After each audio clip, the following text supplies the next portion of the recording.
Welcome to the newspaper review. I am your presenter, Fatou George. On today's standard newspaper headlines, government SIC apologized over Imam's comments on Murids. Government announces construction of new prison to start soon.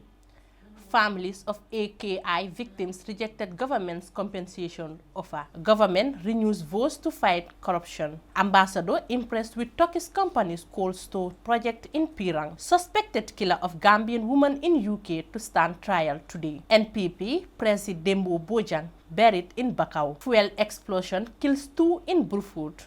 Now the news in detail.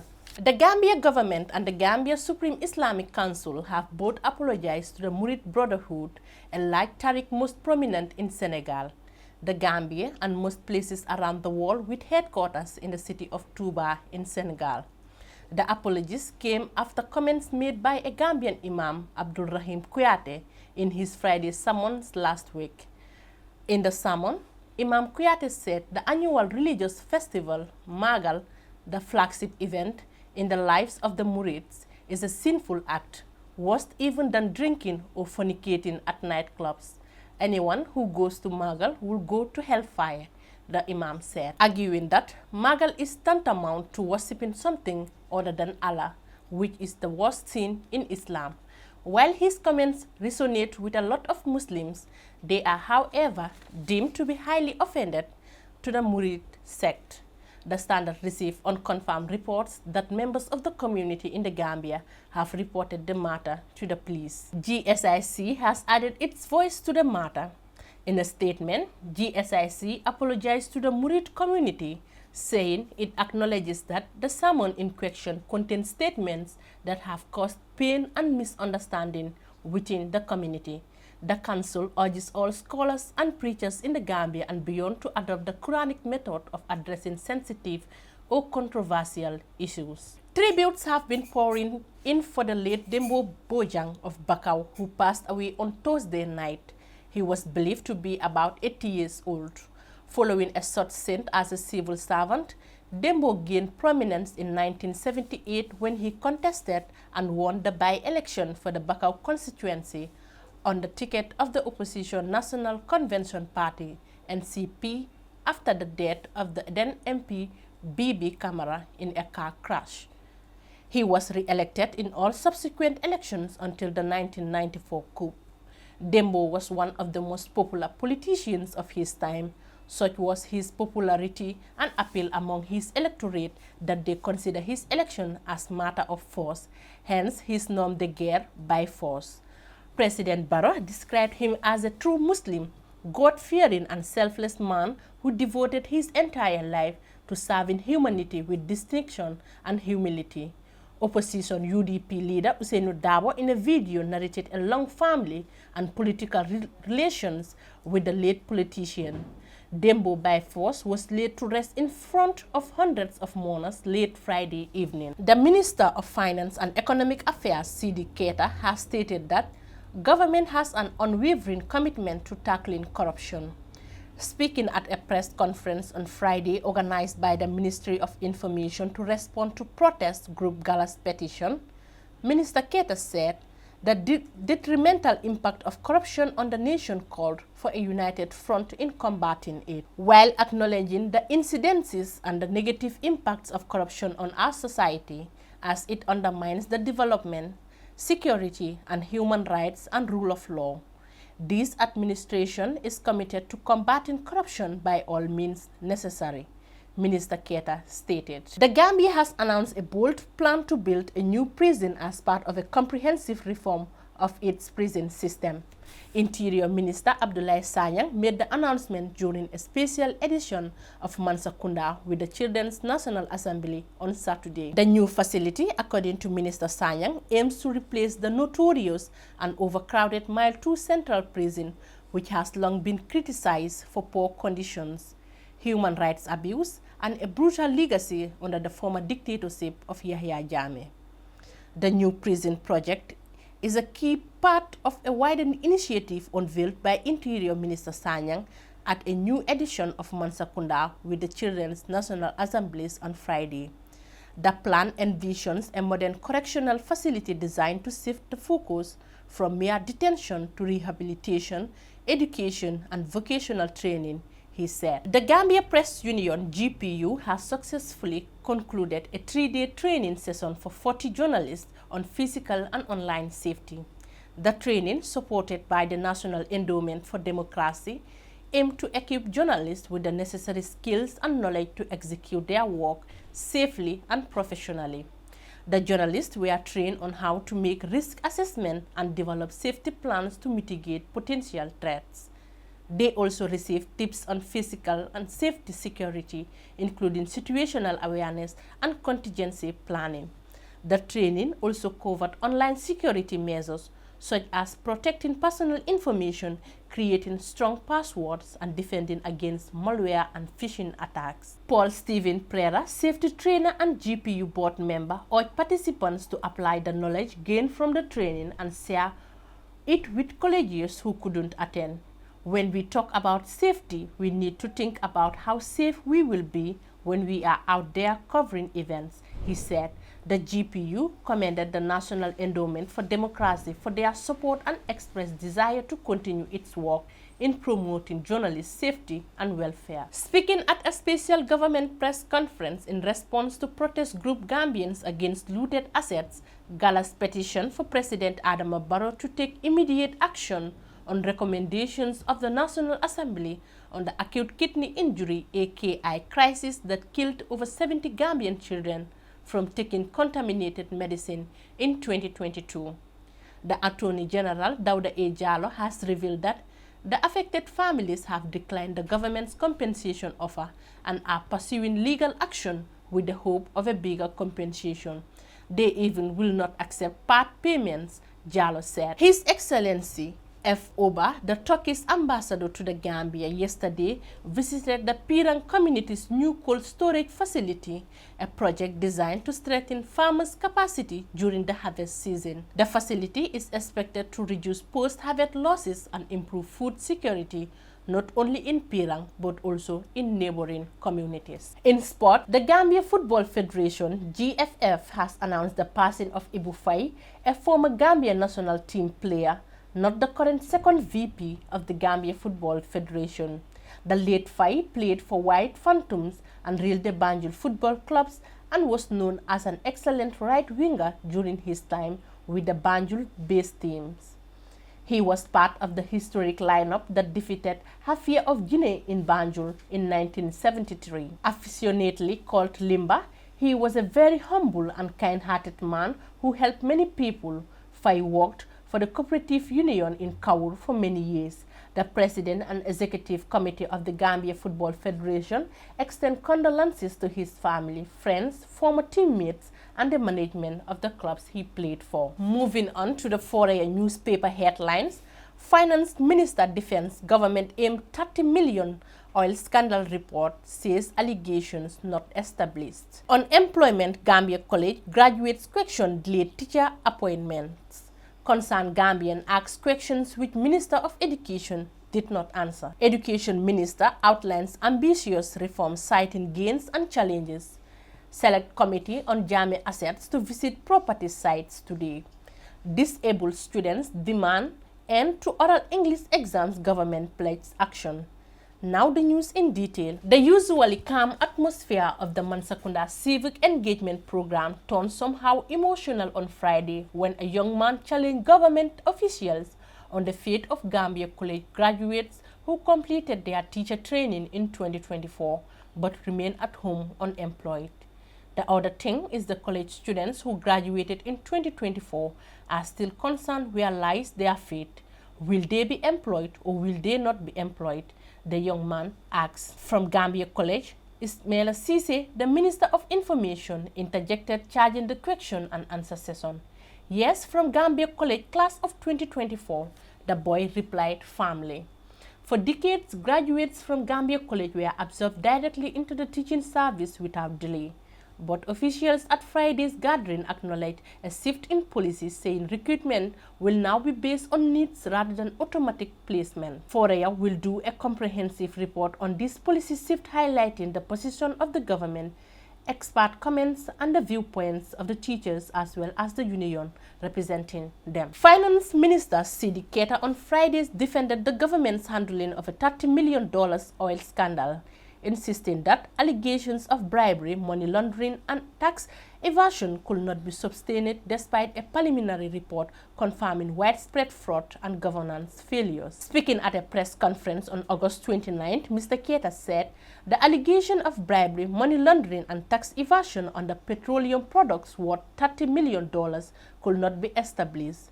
This was the conclusion of the inquiry. The key four primary bases of the inquiry were not found. The government acknowledged the conditional comment that the parliamentary produced. During the open floor session, a young participant raised a question that resonated with many. How will students with disabilities who excelled in this year's exams be supported as they entered higher education? Some persons with disabilities have got grades and will transit to tertiary education. Government support them to ensure that they pursue their career dreams. Do we have the lecturers capable of teaching true sign languages? Dr. Habibatu Drame, the Minister of Basic and Secondary Education, did not offer a direct roadmap for tertiary accessibility. She was heard saying it is tertiary education and Prof is here. She was referring to Professor Pierre Gomez, the Minister of Higher Education, who was present at the event. Standing before citizens and education stakeholders at Mansakunda on Friday, Dr. Habibatu Drame, the Minister of Basic and Secondary Education, laid out an ambitious vision for the future of schooling in the Gambia. One she described as grounded in constitutional guarantees and a five-pillar strategy. The education policy and the Constitution of the Gambia state that every child without exception has access to inclusive quality education.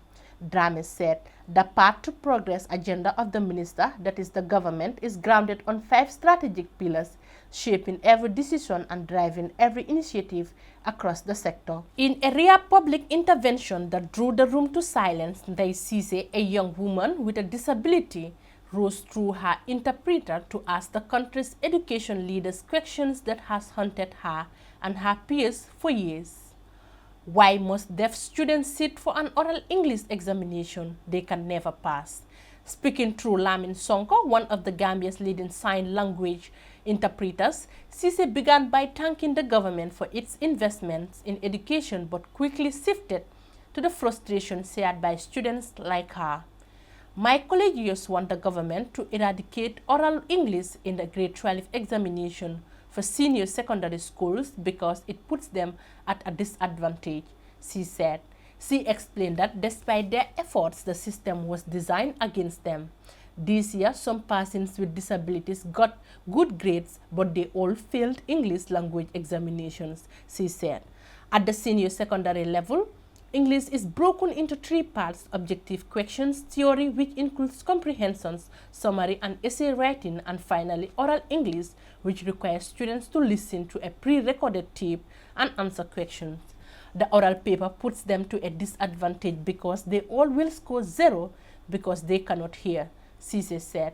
This was why they all failed English language. In sports, the Gambia will host the African Volleyball Confederation (CAVB) on the 18th Beach Volleyball Youth Development Cup this week, and the president of the country's volleyball federation, Baidudu Diallo, has been speaking to his lead team media ahead of two major continental events in Banjul, one of them mentioned above.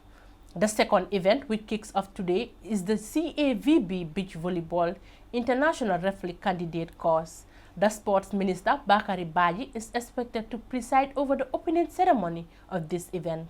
Organized by the African Volleyball Confederation, the course is aimed at enhancing the technical capacity of beach volleyball referees to international standards, GVBF media stated. Now to the Voice newspaper headlines. Justice Minister confirms dismissal of senior officials in anti-corruption drive. Police investigate fatal fuel tanker fire incident in Brufut. Downpour devastates Ibo Town residents, raise outcry. Government admits serious failures in $30 million fuel scandal. Dozens of Gambians among victims of Mauritania boat disaster. Gambian Navy announces arrest of 2 fishing vessels. Now the news in detail. Several senior officials across the Gambian public service have been dismissed, demoted or disciplined following investigations by the Public Service Commission, PSC, the Minister of Justice confirmed. Addressing a press conference on Friday, the Justice Minister Dauda Jallow says the action comes as part of the government's response to petitions raised by the Gambia against looted assets, GALA. Addressing alleged misconduct and corruption in multiple sectors.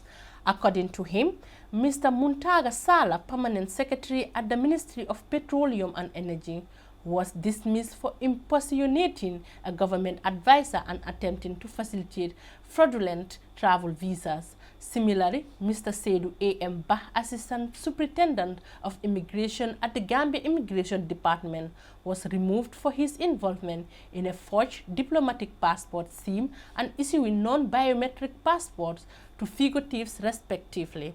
In the Ministry of Youth and Sports, the minister noted that former director Sute Jao was demoted after admitting responsibility for missing funds totaling $937,500 from a training camp Impress Fund. The Gambia is mourning after a tragic migrant boat disaster off the coast of Mauritania left dozens of its citizens dead among the victims. The capsizing of a vessel carrying Gambian and Senegal nationals has underscored the grave dangers faced by young Gambians seeking better opportunities abroad. According to the Ministry of Foreign Affairs, International Cooperative and Gambians Abroad, the vessel reportedly departed from Samikoto, the Gambia, before sinking near Lamharisat, a fishing village approximately 117 kilometers from Nokot. The incident occurred in the early hours of Wednesday, 27th August, between 2 o'clock a.m. and 3 o'clock a.m. According to the ministry, Mauritanian authorities, assisted by local rescue teams, recovered 19 bodies on the day of the capsizing and an additional 51 the following day. 16 survivors were rescued, including 5 Gambian nationals, with over 150 passengers originally on board. Officials fear many more may have perished. Gambian police have launched an investigation in a fatal fuel tanker 5 incident that occurred on Friday, August 29 at Ghana Town in Burfoot. The incident happened while a fuel tanker with registration number BJL 6124R was offloading fuel. A police statement issued on August 30th confirmed that the tanker belongs to Samasam Company and is owned by Aziz Sam. The fuel was being offloaded into a container operated by a local vendor, Sheikh Tijan Jai. The fire resulted in the deaths of 2 individuals, the driver Ali Toure and his apprentice Abdou Toure, who were both burned beyond recognition. A downpour has devastated the neighborhood of Ibo Town, leaving many households flooded and residents voicing strong concern about its impact. The rain, which began in an early hours of Saturday, 30th August 2025, caused substantial damage to homes and properties. Many residents attributed the flooding to the lack of proper drainage canals to channel rainwater into Ibo Town stream at Badala. Others criticized the government's recent construction of a concrete highway stretching from the Ibo Town main junction down to the Badala stream, urging that it has worsened the situation. A resident, Fatou Kajuna, described her frustration after her home was submerged. All our belongings were floating in the water, she said. I couldn't cook lunch yesterday. The flood entered our kitchen and flushed away the remaining rice. As we speak, there is no food in the house. As households struggle with waterlogged homes and damaged belongings, residents are pleading for government interventions. They are calling for the immediate construction of drainage canals on waterways along the highway to prevent a recurrence of such devastating floods. The United Democratic Party's UDP selection committee has been advised to carefully consider the opinions of the majority of Gambians, including those who are not party supporters, when choosing the party's flag bearer. Suleiman Damfa, the public relations officer for the UDP's Bundung constituency, told The Voice newspaper in an interview that the party's chance of winning the 2026 presidential election depends on presenting the right candidate to the public. Our selection committee must listen to the voices of Gambians, especially the youth, because they represent the country's largest voter population, Damfa stated.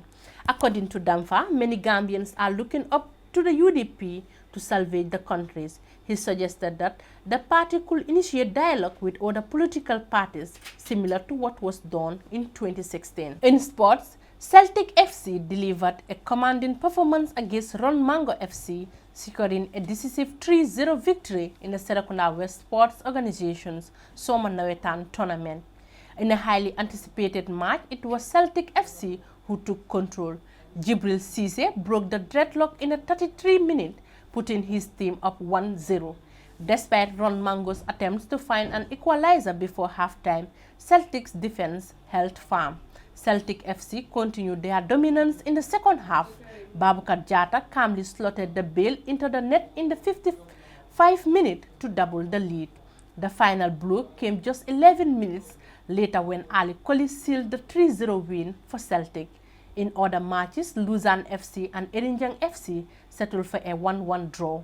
Yaya Fofana scored for Luzerne in the 31st minute, but Moses Mendy equalized for Erinjang in the 74th, forcing both teams to share the points. Meanwhile, Newcastle United and Galaxy FC played to a goalless draw. Now to the point newspaper headline. Government praises reforms amidst AKI as families still wait for justice.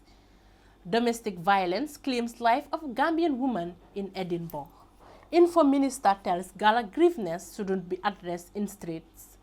GRA inclusive reforms place Gambian on stronger economic footing. Government confirms recovery of 70 bodies from tragic capsized boat. Now the news in detail. Information Minister Dr. Ismaila Ceesay has told Gambians that their grievances against corruption, scandals and governance failures should be solved in conference rooms rather than on the streets.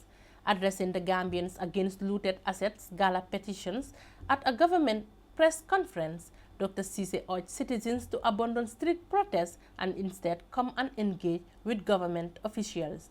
The Gambia government, in response to 3 demanding petitions raised by Gambians against looted assets, gala, convened a press conference on Friday attended by cabinet ministers to clarify its position on corruption, accountability and governance reforms.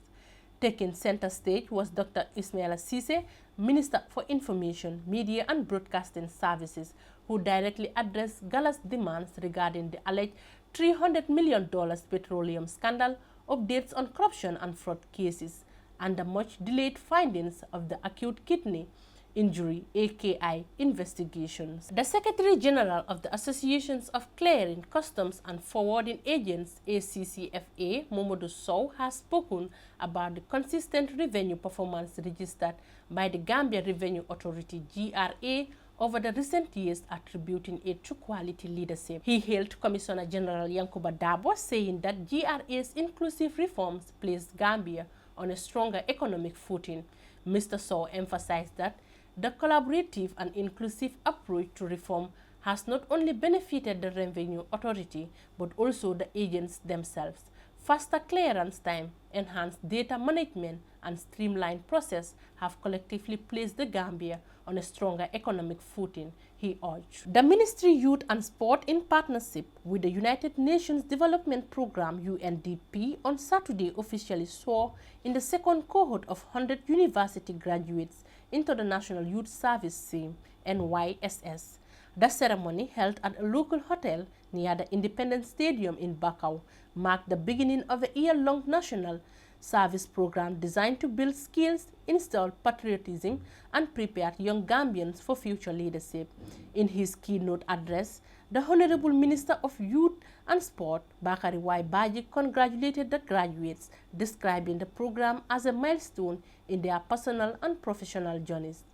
Today, we are gathered to celebrate the passing out of 100 young university graduates who will embark on the 12-month national service program, either through the regular badge or the apprenticeship training program, Minister Baji said. He explained that the graduates will be deployed across government institutions and the private sector, where they will contribute to national development while gaining practical experiences. He encouraged them to embrace perseverance, dedication, and humility throughout their service. In sports, the Gambian national team have won silver medal in the 2025 West African Deaf Football Tournament. The Deaf Scorpions lost to host nation Nigeria 5-3 on post-match penalty shootouts after regular time failed to produce a winner in a well-contested final played in Abuja on Saturday. The Gambia Deaf national team performed extremely well and created goal-scoring chances but failed to capitalize on them, thus the match ended Stallman. This pushed the into post-match penalty shootouts, which ended 5-3 in favor of Nigeria. This is all we have for you in our today's newspaper review. Do stay tuned for more newspaper review, and please don't forget to subscribe, like and share our videos. I remain your presenter, Fatu George.